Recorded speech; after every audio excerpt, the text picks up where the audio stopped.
The Springboks have gone full metal jacket. They've got their 7-1 split on the bench. Does this matter as much as we're talking about it? I think one of the things that makes it matter is that we're talking about it. I think that's part of it as well. I will say, I think Rassie is consistently excellent at deflection from a lot of different things. But also, look, I think it'll change after the World Cup. I don't think it'll be allowed to happen going forward.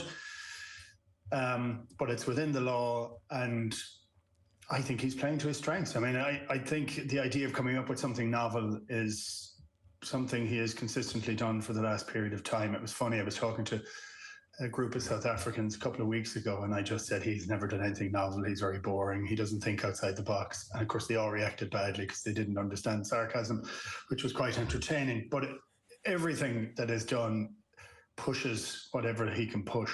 And I think it's interesting. He tested it a couple of weeks ago. I don't think it's right, but it's within the law of the game, and so I don't think it's wrong either. Then in that instance, it might be asking quite an obvious question here, but why do you think it's going to be changed after the World Cup, Keith?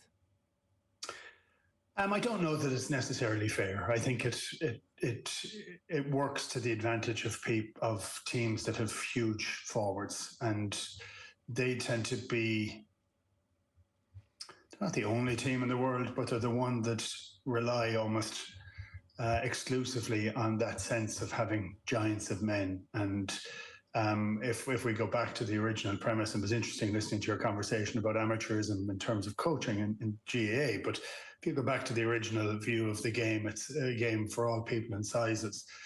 And it's to try and have it so that it's safe and fair. And for me, it's just, I mean, they're doing what they can do with it, but